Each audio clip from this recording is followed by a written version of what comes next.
के साथ हर्षिता मिश्रा और आप देख रहे हैं टाइम्स मेल।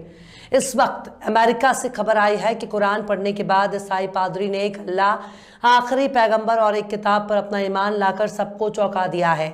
लेकिन इसके उलट भारत का मुसलमान दिन रात अपनी किस्मत पर रो रहा है। तो वहीं दूसरी ओर अमेरिका में ईसाई पादरी ने इस्लाम अपना लिया है। एक ईसाई होकर कोई इस्लाम अपना लेता है तो कोई हैरत वाली बात नहीं है, लेकिन जब एक पादरी ही इस्लाम अपना लेता है तब इस घटना को हैरत की निगाह से देखा जाता है। लेकिन सबसे बड़ी बात यह है कि एक तरफ अमेरिका का ईसाई कुरान पढ़कर मुसलमान बन जाता है, एक तरफ अमेरिका का नास्तिक कुरान के एक अल्फाज को समझकर इस्लाम अपनाता है। वहीं दूसरी तरफ अखंड भारत का पैदाइशी मुसलमान एक नंबर का अंगूठा छाप नजर आता है। उसके पास कुरान तो है लेकिन अलमारी में रखा हुआ है। उसके पास अल्लाह की किताब मौजूद है लेकिन उसे पढ़ने का शऊर नहीं है। उसके पास पैगामे इलाही मौजूद है लेकिन उसे कुरान की समझ नहीं है।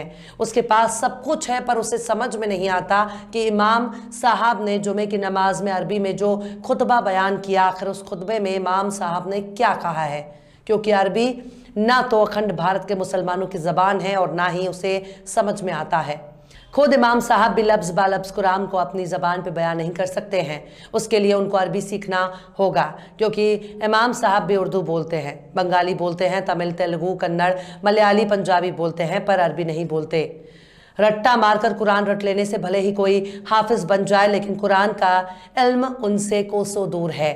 ये ठीक वैसे ही है जैसे सारी दवाओं का नाम आपको जुबानी याद है लेकिन आपको नहीं मालूम कि उन दवाओं का इस्तेमाल कौन सी बीमारी में करना है।